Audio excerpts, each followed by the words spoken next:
On the 16th of November 2023, a film Time Still Turns the Pages depicting the tragic suicide of Hong Kong students was released and has received significant attention and resonates with the society. The day after the film was released, people also learned from the news that Hong Kong was experiencing the worst wave of student suicides in history. How serious is the situation of student suicide, and what forces our new generation to take this road? Today, let us go deep into the topic of Hong Kong student suicide wave. Hello everyone, welcome to Frontier Hong Kong. I'm Dennis. The film Time Still Turns the Pages I've just mentioned was a story inspired by the real-life suicide of a university classmate of the director Nick Cheung. He also mentioned in interviews that the screenplay also drew references from the wave of Hong Kong student suicides in 2015 and 2016. But why is this film generating such high levels of discussion?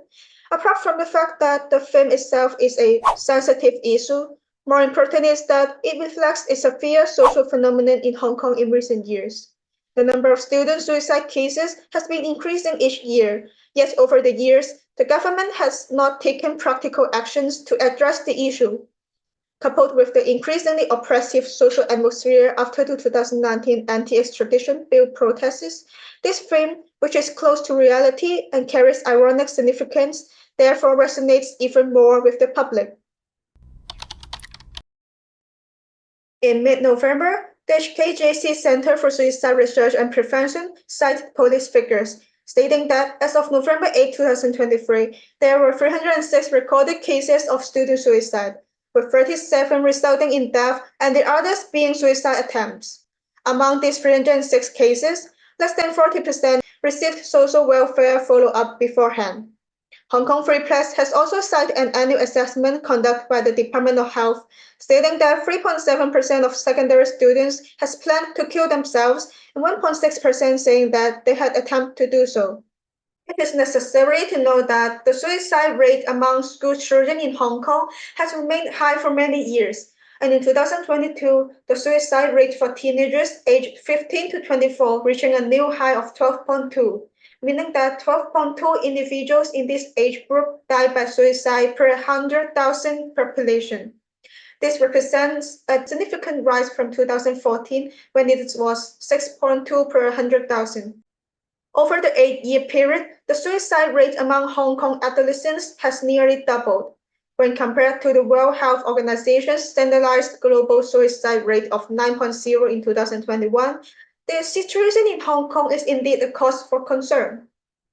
Last month, in mid-December, an institution did research on student suicide and help-seeking attitudes, stating that over 70% of surveyed students cite academic issues as the cause of suicide. The problem is, what does academic issues really mean? Do students understand exactly what factors lead them to suicide?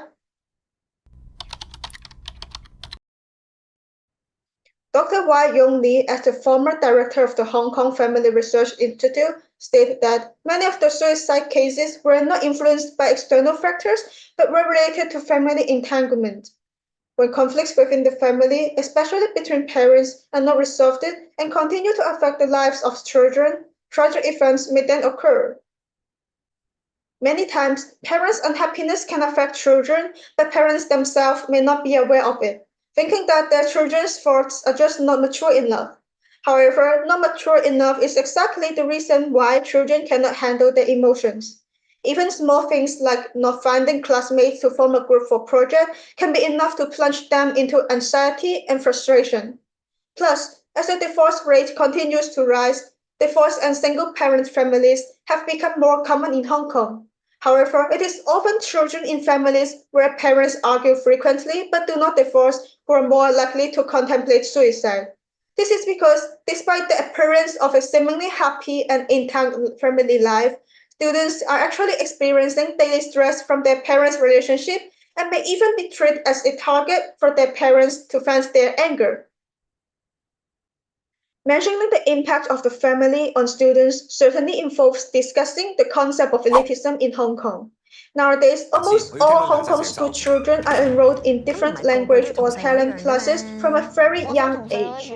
Parents are also crazy about tutoring and force their kids to have additional tutoring sessions after school.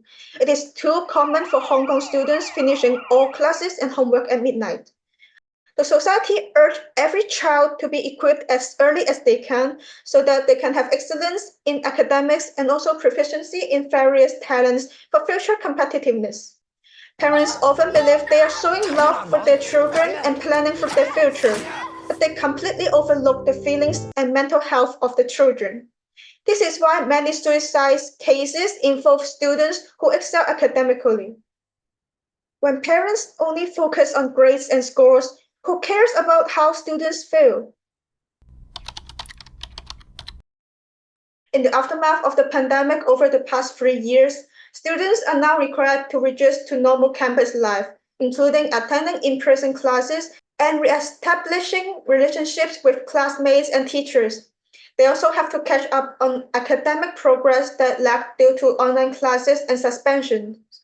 While this may be a global issue for students, what makes it particularly challenging for Hong Kong students is the severe immigration trend, a phenomenon that Hong Kong government has yet to acknowledge.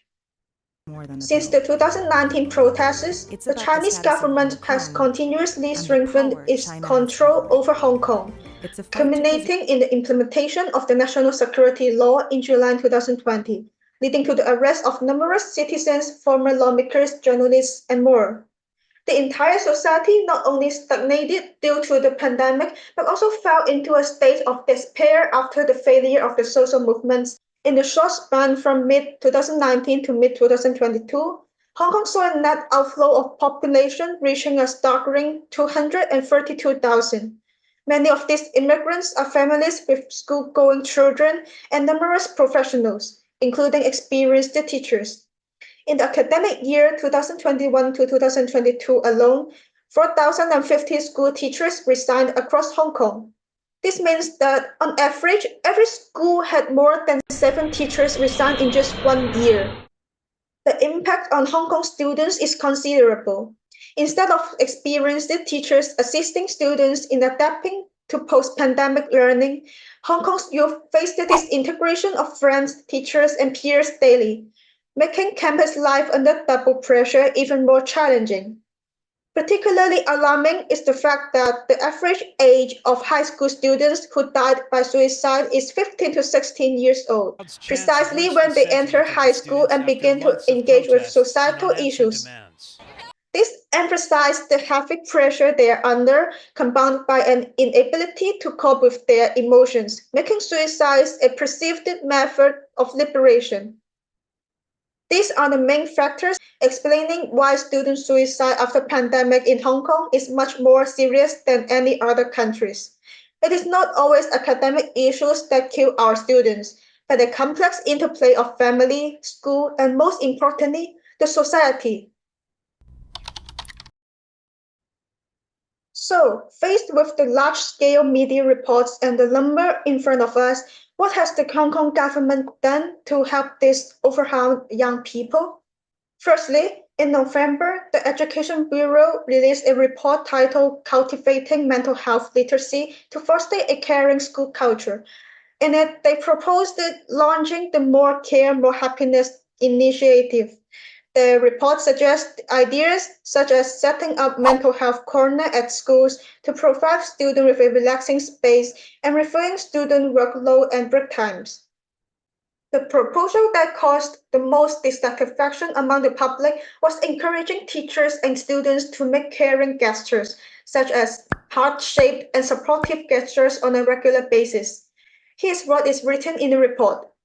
Through these small actions, individuals can express care and support for others. Schools can also organize and express care gestures recruitment or a competition, creating a relaxed atmosphere through students' ongoing creative gestures, making them feel the support and warmth of their peers, and promoting self-care and caring for others.